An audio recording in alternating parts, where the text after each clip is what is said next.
Hey everyone, it's AVD and welcome back to the channel. It's been an absolute eternity since I've posted something, but hey, I guess that comes to an end. And well, to cut out all of the filler, this video has been something I've been planning for over a year at this point. And yeah, this video, much like the new look to the channel, is all about motion graphics. So today I'm going to be redesigning the channel graphics for a specific tech channel.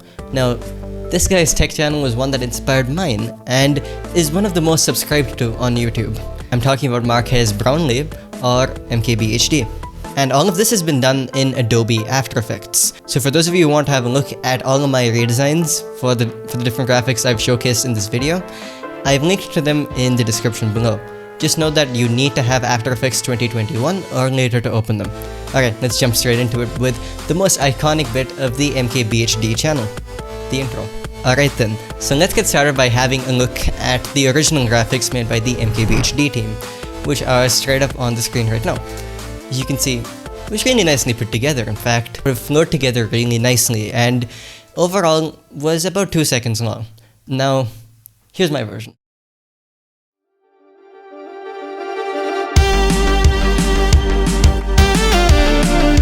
Okay, so if you notice, there's a pretty big difference between mine and the original version that was made by the MKBHD team. Now, I think this is a good time to start telling you guys about how I approach these graphic redesigns. Now, in general, what I like to do is to have a base when it comes to making all of this stuff. So usually I'll try and have a look at channel banners or something of that sort, which have different motion graphics elements that I can then take and accordingly fuse together to make something that looks compelling. Now in this case, I had a look at Marques' Twitter and YouTube banners, and one thing I quite honestly noticed was this different colored background, and so I decided to use that as, well, a transition phase of my intro, if that makes sense. I also noticed that there was something that was quite honestly lacking from his YouTube intro. Red. Where is it? It's present all over his, well, YouTube and Twitter banners, but there's absolutely no red in the MKBHD intro, so that was another major point for me to include in my redesigns. Okay, and we're now in Adobe After Effects. So this is a quick scrub through of what my interpretation of the MKBHD intro is. And you can see there's a lot of strobing, and this text in particular. And as we move towards the end, we have, well, the MKBHD logo coming together. So the idea for this was to take the original logo that looks like this, and then take it, split it into two halves, and then have each half animate itself out, and then bring it together in the end for something that looks cohesive together. And this is what I came up with, and as you can see, there's already a lot more red in general in this intro.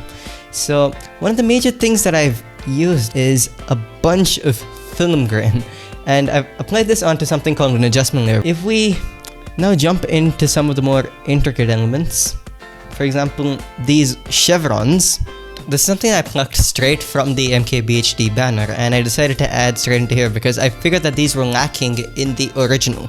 So I'm gonna jump into one of these sub-compositions here.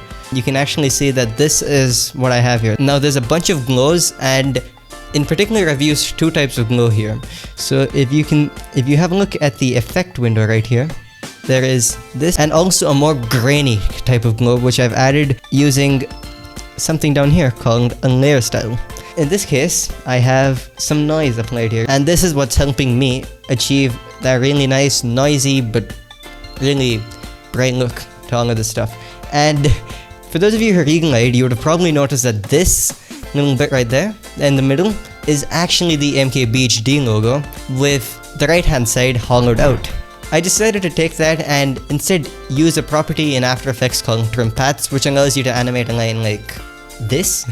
This is just me trying to play tricks with the viewer's mind to try and keep them engaged at all times. And now this is almost twice as long as the original intro, but I think I like how this turned out. So that's the intro. Next, let's move on to something that I actually found quite surprising, and that's his motion background. Now, if you look at this snippet from a video I've taken, this is actually from Marques' 2020 versions of his intro and stuff. And so I decided to make something a bit more up to date. Now, if you look at Marques' channel banner again, there are these little dots and lines on the side which I noticed, and I thought it would be really cool to make something using those, and that's exactly what I've done. So as displayed on screen, you can see that I've just had the lines moving back and forth, with the dots actually being quite stationary, but I've used a lot of the same techniques that I've used in the intro. For example, the 2 types of glow on the layer to make it pop properly, and a bunch of small tweaks using, well, trim paths, which is what I used again in that middle portion of the intro. After Effects allows you to create shapes using, well, either this bad boy, which is actually the shape tool, and this bad boy, which is called the pen tool. Now, using the pen tool, I was able to draw these lines out, and well, the little dot there was actually done using the ellipse tool. And all of this is pretty simple. It's just very basic shapes that I'm able to use in different ways to make stuff more engaging for people to look at. Well, I decided to take this and effectively plop it into the outro for the channel. So if we have a look at Marques' original outro, this is what we have. And now we have a look at my outro, this is what we have now. So as you'd probably seen, I'd pretty literally just taken the background that I just shown you and plopped it straight in to the outro. And I've used a bunch of similar techniques to what I just talked about. So this is pretty much the same thing as what's on Marques' channel. It's the MKBHD logo and the text youtube.com/MKBHD. Now, I decided not to try and add any video placeholders and stuff. That's because Marques has never really done that stuff on his channel, and I just decided to keep it as authentic to the original as possible. And as you can see, this text here, youtube.com/MKBHD, and the logo, which is right here, have the same effects applied onto them in terms of the glows. However, there is something different with this. If I click on the background, I have a little bit of camera lens blur on here. Now, this is to simply help emphasize the stuff in the middle, because I want people's emphasis to be on the logo and the text, not on the background itself. Now, the background is a nice addicting thing to look at, but in the end, the focus is the MKBHD logo. That's on screen right now, and also the youtube.com/MKBHD text. And this leads me quite nicely onto our last main graphic of the day, which is the lower third. Now, for a quick background on the lower third, this thing that you've been seeing that's popping up with all of these names is what's called a lower third. Now, it's called a lower third because it's present in the, well, lower third of the screen, hence the name.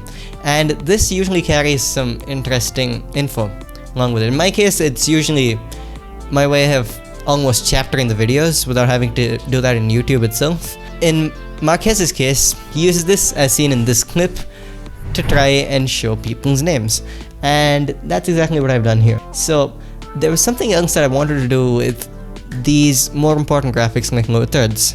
I wanted to make these customizable. So what I have at this point is an opacity flickering logo. I have this little thing at the bottom come up that is, well, pretty much a placeholder that also adjusts its size based on the longest line of text. At the bottom corner right here, I have the same grainy thing as previously seen with all other things in this video.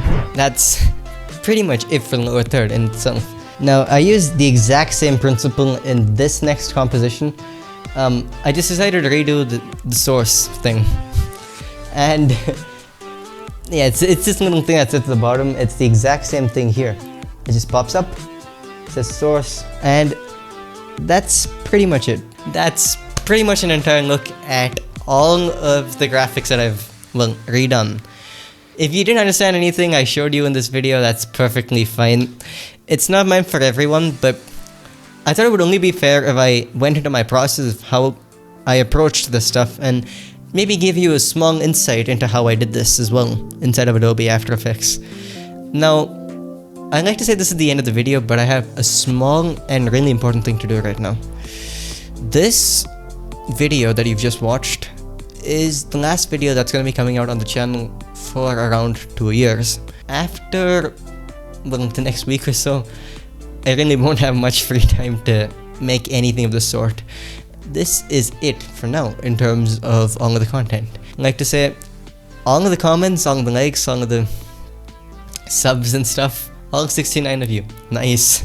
By the way, it means a lot to me. And to be honest, hearing comments from people, who said that they've learned something new from these videos and stuff really makes my day. And yeah, it's been an absolute joy making videos these last almost 4 years on YouTube. Anyways, this is it for now for the channel. Thank you all so much for watching. Of course, don't forget to sub to the channel, do all of that fun stuff, and I'll see you guys soon, or in another video, whenever that is. Goodbye.